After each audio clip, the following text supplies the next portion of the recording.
அளவற்ற அருளாளனும் நிகரற்ற பேரன்புடையனுமாகி அல்லாஹ் ஒருவனுக்கே அனைத்து புகழும் உண்டாகட்டுமாக.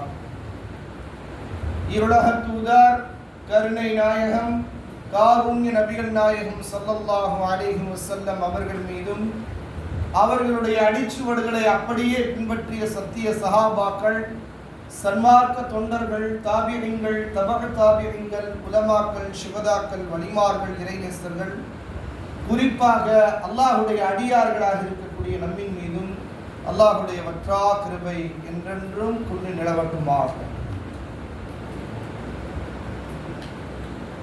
அல்லாஹு தஆலா குர்ஆனுடைய எத்தனையோ சூறாக்களில் சில வசனங்களை அல்லாஹு தஆலா கொஞ்சம் கொஞ்சமாக இறக்கியிருக்கிறான். காலத்திற்கு ஏற்றவாறு, நேரத்திற்கு ஏற்றவாறு ஒரு சில ஆயத்துகள், ஒரு சில சூறாக்கள் என்பதாக அல்லாஹு தஆலா இறக்கி வைத்திருப்பார். ஆனால் 175 வசனத்தையும் ஒரே தடவையில் இறக்கி வைத்த ஒரே சூரா சூரத்துல் அன்ஆம் மட்டும்தான். இன்னைக்கு சூரத்துல் அன்ஆமை பற்றி தான் நாம் பார்க்க இருக்கிறோம். இந்த சூரத்துல் அன்ஆம் கிட்டத்தட்ட பார்த்தீங்கன்னு சொன்னா 175 வசனங்கள். இந்த வசனங்களை ஜிப்ரீல் அலைஹிஸ்ஸலாத்து வஸலாம் அவர்கள் சொல்வதற்காக நபிகள் நாயகம் ஸல்லல்லாஹு அலைஹி வஸல்லம் அவர்களோடு வரும்போது அல்லாஹு தஆலா வானத்திலிருந்து 70,000 மலக்குமார்கள் அல்லாஹு தஆலா இறக்கி வச்சான் இந்த சூறாவுக்காக. மற்ற எந்த சூறாவுக்கும் இப்படிப்பட்ட ஒரு சிறப்பு இருக்காது. இந்த சூறாவை இறக்கி அருளப்படும் போது 70,000 மலக்குமார்களை அல்லாஹு தஆலா ஜிப்ரீல் அலைஹிஸ்ஸலாம் அவர்களோடு அனுப்பி வைத்தார். வந்து ரசூலுல்லாஹி ஸல்லல்லாஹு அலைஹி வஸல்லம் அவங்க தன்னுடைய சஹாக்களுக்கு மத்தியிலே, தங்களுடைய தோழர்களுக்கு மத்தியிலே ஜிப்ரீல் அலைஹிஸ்ஸலாம் அவர்களிடத்தில் கேட்டுவிட்டு அப்படியே வந்து என்ன பண்றாங்க, ஓதி காட்டுறாங்க. ஒரு மணி நேரம் ஓதி காட்டுறாங்க. பெருமானார் ஸல்லல்லாஹு அலைஹி வஸல்லம் சொன்னாங்க, இது ஒரே தடவையில் இறக்கப்பட்டது. இதுல வந்து 175 வசனம்னா இதுல வந்து 2 ஆயத்து 3 ஆயத்து மட்டும் இப்ப இறக்கிட்டு கொஞ்சம் நேரம் கழிச்சுலாம் கிடையாது. ஒரே மூச்சில 1 மணி நேரத்துல இறக்கப்பட்ட வசனங்களை அப்படியே பெருமானார் ஸல்லல்லாஹு அலைஹி வஸல்லம் அவர்கள் சஹாக்களுக்கு மத்தியிலே ஓதி காட்டுறாங்க. ஓதி முடிச்சிட்டாங்க. இப்படி சபையில இப்னு மஸ்ஊத் ரலியல்லாஹு அன்ஹு அமர்ந்திருக்காங்க. எப்படிப்பட்ட ஒரு சஹாபின்னு சொன்னா, ரொம்ப ஆர்வமான ஒரு சஹாபி. சிறு பிராயத்தில் பெருமானார் ஸல்லல்லாஹு அலைஹி வஸல்லம் அவரிடத்திலே துஆவை பெற்ற ஒரு தோழர், ஒரு அற்புதமான சின்ன பிள்ளையா இருந்தாங்க. சபையில் இருக்கும்போது சின்ன பிள்ளை தான், இளைஞர் தான். ரசூலுல்லாஹி ஸல்லல்லாஹு அலைஹி வஸல்லம் வயசை விட ரொம்ப வயசு கம்மி. ஆனால் இவர்கள் ஒரு ஊனமான ஒரு சஹாபி. என்னங்க, ஒரு கால் முடியாத சஹாபி என்பதாக வரலாற்றினுடைய ஆசிரியர்கள் பதிவு செய்கிறாங்க. முன்னாடி சபையில் உட்கார்ந்துருக்காங்க. பெருமானார் ஸல்லல்லாஹு அலைஹி வஸல்லம் வந்து இந்த 1 மணி நேரம் ஓதி முடிச்சுட்டு பெருமானார் ஸல்லல்லாஹு அலைஹி வஸல்லம் அவங்க உட்கார்ந்துருக்காங்க, அமைதியாக உட்கார்ந்துருக்காங்க. இந்த சஹாபி உடனே எந்திரிச்சாங்க. யா ரசூலுல்லாஹ், அல்லாஹ்வுடைய தூதரே, இது என்ன சூரா அப்படின்னு கேட்டாங்க. இதான் சூரத்துல் அன்ஆம். இது ஒரே மூச்சில் இறக்கப்பட்டது, ஒரே தடவையில் இறக்கப்பட்டது அப்படின்னு ரசூலுல்லாஹி ஸல்லல்லாஹு அலைஹி வஸல்லம் சொன்னாங்க. யா ரசூலுல்லாஹ், இவ்வளவு பெருசா அப்படின்னு கேட்டாங்க. ஆமா, இது இவ்வளவு பெருசு, இது ஒரே தடவையில் இறக்கப்பட்டது அப்படின்னு சொன்னாங்க. உடனே இப்னு மஸ்ஊத் ரலியல்லாஹு அன்ஹு சொன்னாங்க, யா ரசூலுல்லாஹ், இதை நான் ஓதி காட்டட்டுமா? என்னங்க, யா ரசூலுல்லாஹ், இதை நான் ஓதி காட்டட்டுமா அப்படின்னு கேட்டாங்க. ரசூல் ஸல்லல்லாஹு அலைஹி வஸல்லம் ஆச்சரியம், சஹாபாக்களுக்கு ஆச்சரியம். ஏனென்று சொன்னால் 70,000 மலக்குமார்களோடு இப்போதுதான் வந்து இறக்கி அருளப்பட்டிருக்கிறது. அதை கேட்டுவிட்டு பெருமானார் ஸல்லல்லாஹு அலைஹி வஸல்லம் தன் சஹாக்களுக்கு இப்போதுதான் முதலாவது தடவை சொல்லியிருக்கிறாங்க. கேட்ட மாத்திரத்தில் அதை ஓதி காட்டவான்னு சொன்னோன்னே ரசூல் ஸல்லல்லாஹு அலைஹி வஸல்லம் என்ன சொன்னாங்க, சரி ஓதி காட்ட அப்படின்னா. சஹாபி நின்னாங்கல்ல, இப்படி திருப்பிட்டு ஓத ஆரம்பிச்சாங்க. அல்ஹம்துலில்லாஹ்னு ஆரம்பிச்சாங்கல்ல, பிஸ்மில்லாஹ் சொல்லி ஆரம்பிச்சாங்கல்ல, சரியா 1 மணி நேரம். அப்ப சஹாபாக்களுக்கெல்லாம் ஒரே ஆச்சரியம். ஏனென்று சொன்னால் பெருமானார் ஸல்லல்லாஹு அலைஹி வஸல்லம் அவங்க சிறு பிராயத்தில் இருக்கும்போது அவருடைய கல்வி ஞானத்துக்காக துஆ செஞ்சாங்க. பெருமானார் ஸல்லல்லாஹு அலைஹி வஸல்லம் ஒரு பிரயாணத்தில் போறாங்க. இவங்களை பற்றி ஒரு சின்ன ஒரு வரலாறு, இடையில ஒரு வரலாறு. ஒரு பிரயாணத்தில் போறாங்க. யாரோட? அபூபக்கர் சித்தீக் ரலியல்லாஹு அவர்களோடு ஒரு பிரயாணத்தில் போறாங்க. போகும்போது பெருமானார் ஸல்லல்லாஹு அலைஹி வஸல்லம் அவங்களுக்கு ஒரு தாகம் ஏற்படுகிறது. ஒரு நீண்ட தூரம் போகும்போது, ஒட்டகத்தில் போகும்போது ஒரு தாகம் ஏற்படுது. ஒரு இடத்துல நிப்பாட்டுறாங்க. அங்கே பார்த்தா சின்னோண்டு பையன், ஒரு இடையன், ஆடு மேய்க்கக்கூடிய ஒரு இடையன் ஆடு மேய்ச்சிக்கிட்டு. ரசூல் ஸல்லல்லாஹு அலைஹி வஸல்லம் என்ன சொன்னாங்க, அபூபக்கர் சித்திக் அவங்கள்ட்ட சொல்லி அந்த பையன்கிட்ட போய் அவன் வச்சிருக்கிற ஆட்டின் மூலியமாக கொஞ்சம் பால் கறந்துட்டு வாங்க அப்படின்னு சொல்கிறாங்க. அபூபக்கர் அவங்களும் போகிறாங்க. போய் அந்த சின்ன பையன்கிட்ட கேட்குறாங்க, எங்களுடைய தூதுவர் வந்திருக்காங்க, எங்களுடைய தலைவர் வந்திருக்காங்க, ரசூல் ஸல்லல்லாஹு அலைஹி வஸல்லம் வந்திருக்கிறாங்க, உன்னுடைய அந்த ஆட்டிலேருந்து பால் கொஞ்சம் கறந்து கொடுப்பா அப்படின்னு. அவர் சிரிச்சுட்டு, இது மலட்டுத்தன்மையுடைய ஆடு, இந்த ஆட்டில் என்ன வராது, பால் வராது அப்படின்னு சொல்லி சொன்னாங்க. அப்போ அபூபக்கர் சித்திக் அவங்க என்ன பண்ணுறாங்க, பெருமானார் ஸல்லல்லாஹு அலைஹி வஸல்லம் இதெல்லாம் பார்த்துக்கிட்டு இருக்காங்க. இந்த அவங்க பேசிக்கிட்டு இருக்கிறக்கூடிய காட்சிகள்லாம் பார்க்குறாங்க. இப்போ பெருமானார் ஸல்லல்லாஹு அலைஹி வஸல்லம் சொன்னாங்க, அவர்கிட்ட இருந்து ஆட்டை மட்டும் வாங்கிட்டு வாங்க அப்படின்னு. வேற எதுவும் பண்ண வேணாம், அவர்கிட்ட இருந்து ஒரு சில நிமிடங்கள் மட்டும் அந்த ஆட்டை வாங்கிட்டு வாங்க அப்படின்னாரு.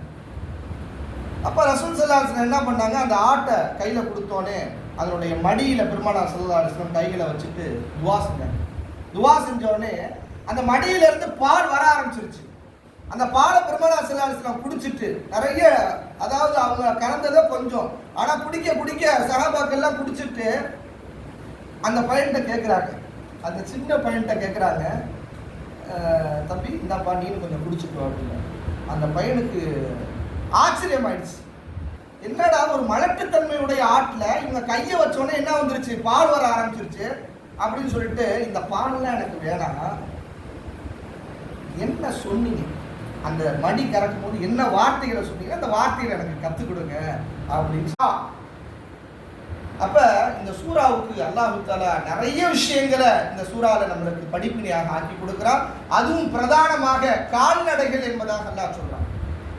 நம்ம என்னென்ன கால்நடைகளை சாப்பிடலாம், அதாவது நமக்கு கொடுக்கப்பட்டிருக்கக்கூடிய ஹலாலான அந்த கால்நடைகள் என்ன அப்படின்னா, ஆடு, மாடு, ஒட்டகம், இந்த 3 தான். இது பிரதானமாக நமக்கு ஹலாலாக்கப்பட்டிருக்கக்கூடிய ஒரு விஷயம்.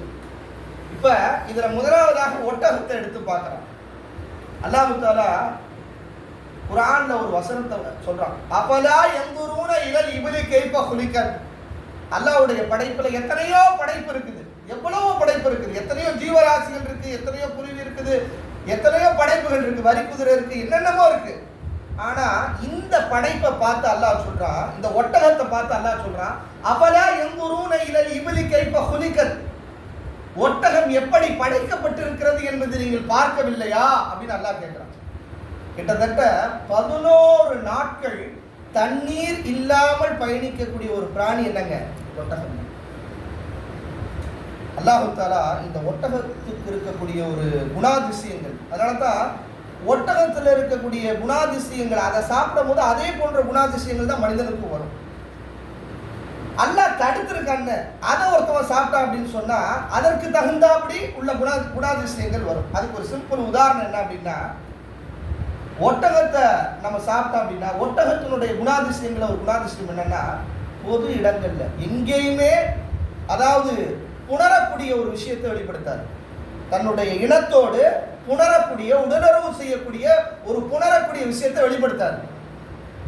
அதை சாப்பிடும் போது அதே போன்ற எண்ணங்கள் தான் மனசுல நம்மளுக்கு வரும். இதே அல்லாஹ் ஹராமாக்கி வைத்திருக்கானே, ஹின்சீரை ஹராமாக்கி வச்சிருக்கான், பன்றிய ஹராமாக்கி வச்சிருக்கான். ஏன் இன்னைக்கு ஹராமாக்கி வச்சிருக்கான் அப்படின்னு இன்னைக்கு ஆராய்ச்சியாளர்கள் பார்க்கும்போது, அதில் மனிதனுக்கு நோய்களை ஏற்படுத்தக்கூடிய நாடா புழுக்கள் என்று சொல்லக்கூடிய மிகப்பெரிய ஒரு கெட்ட நோய்களை உருவாக்கக்கூடிய விஷயங்கள்லாம் அந்த பன்றியில் இருக்குது, ஹின்சீரில் இருக்குது. இன்னும் சொல்ல போனால் இந்த அமெரிக்காவில் உலக வல்லரசு என்று சொல்லக்கூடிய அந்த வல்லரசு நாட்டில் ஒரு ஒரு பகுதியில் தொடர்ந்து ஒருத்தவர் என்ன பண்ணுறாரு, இந்த ஹின்சீரை வந்து சாப்பிட்டுட்டே இருக்கார். அவர் இஸ்லாமியர் கிடையாது, ஆனால் சாப்பிட்றார். அவர் சாப்பிட்டுட்டு அவர் தன் தாயோட புணர்றார், தன் தாயோட சேர்க்கையாக சேருகிறார். அப்ப எதை அல்லாஹ் ஹராமாக ஆக்கி வைத்திருக்கிறானோ அதை ஒரு மனிதன் சாப்பிடும் போது அது போன்ற எண்ணங்கள் உருவாகிவிடும். அல்லாஹ் தஆலா எதை ஹலாலாக ஆக்கி வைத்திருக்கிறானோ அந்த விஷயத்தை நாம் சாப்பிடும் போது அது போன்ற எண்ணங்கள், நல்ல எண்ணங்கள், நல்ல விதமான சூழ்நிலைகளை அல்லாஹ் தஆலா நம்மளுடைய எண்ணத்தில் போடுவோம். அப்ப அல்லாஹ் தஆலா ஒரே ஒரு பிராணியை பார்த்து சொல்றான், அப்பலா யன்துரூன தன்துரூன இலல் இப்லி கைஃப குலிகத், அது எப்படி படைக்கப்பட்டிருக்கிறது என்பதை நீங்கள் பார்க்கவில்லையா? அப்ப அது நடந்து போகக்கூடிய அந்த சூழ்நிலைகள், அதனுடைய காலுடைய அமைப்பு, அதனுடைய அந்த முதுகினுடைய அமைப்பு என்னங்க, கிட்டத்தட்ட பார்த்தீங்கன்னு சொன்னா அந்த கண்ணில் வந்து நம்மளுக்கு இருக்கக்கூடிய அந்த பாதுகாப்பு அமைப்பை விட ஒட்டகத்துக்கு இருக்கக்கூடிய பாதுகாப்பு அமைப்பு ரொம்ப அதிகமா. ரெண்டு விதமான இது இருக்கு. அப்ப எவ்வளவு தூசி, பாலைவனத்துல போகும்போது எவ்வளவு தூசி இருக்கும், அது அசந்து உட்கார்ந்துராது. எவ்வளவு தூரமானாலும் ஒரு 11 நாளானாலும் தண்ணீர் இல்லாமல் பயணிக்கக்கூடிய மிகப்பெரிய ஒரு மாபெரும் ஒரு படைப்பு இந்த ஒட்டகம். பெருமானார் ஸல்லல்லாஹு அலைஹி வஸல்லம் அவங்களிடத்துல இருந்தது என்னங்க, கஸ்வாங்கிற ஒட்டகம். அதனாலதான் ரசூல் ஸல்லல்லாஹு அலைஹி வஸல்லம் சொன்னாங்க, அதாவது சொர்க்கத்திற்கு செல்லக்கூடிய 7 பிராணிகள்ல ஒரு பிராணி என்னங்க, கஸ்வான்ற ஒட்டகம். பெருமானார் ஸல்லல்லாஹு அலைஹி வஸல்லம் ஒட்டகத்துக்கு நிறைய நற்பண்புகள் இருக்கிறது, ஒட்டகத்தை வச்சு நிறைய உதாரணங்கள் சொல்லியிருப்பாங்க. நீங்க என்னதான் நம்பிக்கையாளராக இருந்தாலும் கூட ஒட்டகத்தை கட்டி வைத்து விட்டு அல்லாஹ்விடத்துல துஆ கேளுங்கன்னு சொல்லி ரசூல் ஸல்லல்லாஹு அலைஹி வஸல்லம் சொல்லியிருக்காங்க. அல்லாஹ் இருக்கிறான், அல்லாஹ் நம்மளோட தான் இருக்கிறான், நம்மளுடைய விஷயங்கள் எல்லாத்தையும் பாதுகாத்துருவான்னு சொல்லிட்டு ஒட்டகத்தை அவுத்துட்டு என்ன பண்ணிடாதீங்க, அல்லாஹ் பாதுகாப்பான்னு சொல்லி இருக்காதீங்க. ஒட்டகத்தையும் கட்டி போட்டுருங்க, அல்லாஹ்விடத்திலே நீங்க பாதுகாப்பு தேடுங்கள் என்பதாக பெருமானார் ஸல்லல்லாஹு அலைஹி வஸல்லம் சொல்லுவாங்க. அடுத்து இரண்டாவதாக நாம் பார்க்கக்கூடிய ஒரு பிராணி, இந்த கால்நடைகள்ல அல்லாஹ் ஹலாலாக்கி வைத்திருக்கக்கூடிய இரண்டாவது பிராணி ஆடு. எல்லா நபிமார்களும் ஆடு மேய்த்திருக்கிறார்கள். என்னங்க, ஆடு மேய்க்காத நபியே கிடையாது. ஆதம் அலைஹிஸ்ஸலாம், அதே போன்று யாருங்க, இத்ரீஸ் அலைஹிஸ்ஸலாம், ஷீத் அலைஹிஸ்ஸலாம், இப்ராஹிம் அலைஹிஸ்ஸலாம், 1,24,000 நபிமார்களுடைய ஒரே சுன்னத் என்ன அப்படின்னு சொன்னா ஆடு மேய்த்தல். ஆடு மேய்த்தலை எல்லா நபி ஸல்லல்லாஹு அலைஹி வஸல்லம் சொன்னாங்க, எனக்கு முந்தி வந்த எல்லா நபிமார்களும் என்னங்க ஆடு மேய்ச்சிருக்காங்கன்னு சொன்னாங்க. பெருமானார் ஸல்லல்லாஹு அலைஹி வஸல்லம் உம்மு ஐமன் அப்படின்ற ஒரு சஹாபியை கூப்பிட்டு சொன்னாங்க, எப்பா ஆடு வள, அதில் அல்லாஹ் பரக்கத்து வச்சிருக்காங்க. யார் ஒருத்தவங்க ஆடு வளர்ப்பாங்களோ அவங்களுக்கு அல்லாஹ் பரக்கத்தை கொடுப்பதாக நபி ஸல்லல்லாஹு அலைஹி வஸல்லம் சொல்லியிருக்காங்க. அது மட்டுமல்ல, உள்ளங்களிலே ஒரு விதமான சகீனத், அமைதியை அல்லாஹ் இந்த ஆட்டின் மூலமாக, ஆட்டுடைய பரக்கத்தின் மூலமாக இறக்குறான். ஒருத்தவர் அலி ரலியல்லாஹு அன்ஹு வந்தார். அலி ரலியல்லாஹு அன்ஹு வந்து, இந்த நாய் இருக்குல்ல, நாய் வந்து நிறைய குட்டி போடுது, அவ்வளவு குட்டி போடுது. ஆனா அது பார்க்கும் போது என்னங்க, பெருசா ஒரு இதா தெரியல, அது வந்து டக்குன்னு என்ன ஆயிடுது அப்படின்னு சொன்னா அழிஞ்சு போயிடுது. ஆனா இந்த ஆடு வந்து குட்டி குறைவா தான் போடுது, ஒரு 2 குட்டி, ஒரு குட்டி, அது மாதிரி தான் போடுது. ஆனா அது எப்படி பறக்கத்து வச்சிருக்கிறானே, ஒரு பறந்து விரிந்து காணப்படுது, ஏன் அப்படி அப்படின்னு சொல்லி கேட்டாங்க. நாய் ஒரு 10 குட்டி 8 குட்டின்னு அது மாதிரி கடாமன்னு போடுது, ஆனா இது ஒரு குட்டி 2 குட்டி தான் போடுது, ஆனா இதுல எப்படி பறக்கத்து வச்சிருக்குன்னு சொல்லி அலி ரலியல்லாஹு இடத்துல ஒருத்தவர் கேட்கிறார். அப்ப அலி ரலியல்லாஹு சொன்னாங்க, இந்த நாய் இருக்குல்ல, இந்த நாய் என்ன பண்ணுமா, இரவு முழுவதும் விழிச்சிருக்குமா, இரவு முழுவதும் விழிச்சிருக்குமா, சுபுவு நேரம் வரும்ல, அந்த சுபுவு நேரத்தில் தூங்கிருமா. இது நாயுடைய எண்ணம். அதனால தான் அந்த நாயில அல்லாஹ் தஆலா பரக்கத்து வைக்கிற. ஆனா ஆடு இருக்கிறது, இந்த ஆடு இரவு முழுவதும் தூங்கி விட்டு தஹஜ்ஜுடைய நேரத்தில் எந்திரிக்குமா. அதனால தான் இதில் பரக்கத்து இருக்கிறது என்பதாக அலியின் கர்ரமல்லாஹு வஜ்ஹு அவர்கள் அழகான முறையிலே சொல்வார்கள். அப்ப ஆடு என்பது ஒரு அழகிய பரக்கத். அதுல பெருமானார் ஸல்லல்லாஹு அலைஹி வஸல்லம் அவங்க சகீனத் இருப்பதாக சொல்லியிருக்கிறாங்க. அடுத்ததாக நாம் பார்க்கக்கூடிய கால்நடைகளுடைய மூன்றாவது பிராணி மாடு. இந்த மாடை பற்றி அல்லாஹ் குர்ஆன்ல சொல்லும்போது, தன்னுடைய ரத்தத்தையும் பாலாக ஆக்கி, அதாவது தன்னுடைய உடம்புல இருக்கக்கூடிய ரத்தத்தை பாலாக ஆக்குவதிலும் அல்லாஹ்வுடைய வல்லமை இருக்கிறது என்பதாக அல்லாஹ் சொல்றான். இதே வேலையை யார் பண்ணுவா அப்படின்னு சொன்னா ஒரு தாய் தான் பண்ணுவோம். ஒரு தாய்க்கு நிகரான ஒரு படைப்பு இன்னொன்று இருக்குது அப்படின்னு சொன்னா அது என்னங்க, மாடு தான். அது எப்படி தாய் வந்து தன்னுடைய ரத்தத்தை பாலாக்கி தன்னுடைய பிள்ளைகளுக்கு கொடுக்கிறாங்களோ, அதே மாதிரி இந்த மாடு இருக்கிறதே, இந்த மாடும் என்னது, ரத்தத்தை பாலாக்கி இந்த சமுதாயத்திற்கு கொடுக்கிறது. அதனால தான் அல்லாஹு தஆலா இந்த மாட்டை பற்றி சொல்லும் போது, இந்த மாட்டிலேயும் அல்லாஹு தஆலா உங்களுக்கு ஒரு அத்தாட்சி வைத்திருக்கிறான், மிகப்பெரிய அத்தாட்சி இருக்கிறது. உள்ளுக்குள்ள நடக்கிற அந்த வேலைகள் இருக்குது, அந்த ரத்தமெல்லாம் பாலா மாறுது, அந்த சிவப்பெல்லாம் வெள்ளையாக மாறுகிறது, அதில் மிகப்பெரிய ஒரு அத்தாட்சி உங்களுக்கு இருக்கிறது என்பதாக அல்லாஹ் சொல்றான். இன்னைக்கு மிகப்பெரிய குணப்படுத்த முடியாத எவ்வளோ நோய்கள் இருக்கு. அதாவது ஒரு சில குறிப்பிட்ட நோய்கள் வச்சிருக்கு. எய்ட்ஸ் சொல்கிறாங்க, அதாவது குறிப்பிட்ட அந்த நோய்களை பற்றி சொல்லும் போது அந்த நோய்க்கு வந்து மருந்து எதில் இருக்குது, தொடர்ந்து ஒருத்தவர் இதை சாப்பிட்டுக்கிட்டே இருந்தார், இந்த மாட்டுக்கறி சாப்பிட்டுக்கிட்டே இருந்தார் அப்படின்னு சொன்னால் இந்த துத்தநாகம் சொல்லிட்டு ஒரு சக்தி இருக்கிறது, அது வந்து தொடர்ந்து சாப்பிடும்போது அதுவும் அவருக்கு முழுமையான முறையில் அவருக்கு நிவாரணம் அளிக்கப்படுகிறது என்று சொல்லக்கூடிய அளவுக்கு அல்லாஹ் தஆலா அந்த மாட்டில் ஒரு பரக்கத்தை வச்சிருக்கிறார். இப்படி அல்லாஹ் தஆலா நமக்கு எதெல்லாம் ஹலாலாக ஆக்கி வைத்திருக்கிறானோ அந்த ஹலாலாக ஆக்கி வைத்திருக்கக்கூடிய முறையில் அதை பிஸ்மில்லாஹி அல்லாஹ் அக்பர் என்று சொல்லி அதனுடைய முடிச்சுகள் அவிழ்க்கப்படக்கூடிய அந்த இடத்துல சரியான முறையில் அறுத்து அதனுடைய ரத்தங்கள் எல்லாம் ஓட்டப்பட்டு உடம்புல எந்த விதமான ரத்தமும் இல்லாமல் ஆகும்போது தான் அந்த பிராணி நமக்கு ஹலாலாக ஆக்கப்படும். இன்னைக்கு வந்து ஹலால்னா நிறைய மக்களுக்கு வந்து விளங்காம போயிடுச்சு. அதாவது ஒரு பிஸ்கட் எடுத்தா அது ஹலாலா, இப்படி நிறைய விஷயங்கள் பேசுறாங்க. ஒரு பிஸ்கட்டா இருக்கட்டும், எந்த ஒரு விஷயமா இருக்கட்டும், அதுல கூட என்னங்க பன்றியினுடைய கொழுப்புகள் கூட கலக்கப்படுவதாக அவங்களே தெளிவா போட்டிருக்காங்க. அதான் பன்றி கொழுப்பு இதுல கலக்கப்பட்டிருக்கு அப்படின்னு சொல்லி. சிலது வந்து தெளிவுபடுத்தப்படாமல் இருக்கலாம், ஆனால் சில விஷயங்கள் தெளிவுபடுத்தப்பட்டு இருக்குது. இதெல்லாம் நம்மளுடைய பிள்ளைகளுக்கு, நம்மளுடைய சமுதாயத்தில் உள்ளவர்களுக்கு அதை நம்ம வந்து அறிவித்துக் கொடுப்பது நம்மளுடைய கடமையாக இருக்கிறது. அப்போ நம்மளுடைய சமுதாயத்தில் உள்ளவங்களே என்ன பண்ணுறாங்கன்னா மாற்று மத கடையிலே போய் என்ன பண்ணுறாங்க, போய் கறிகளை வாங்கக்கூடிய சூழ்நிலைகள் இருக்குது.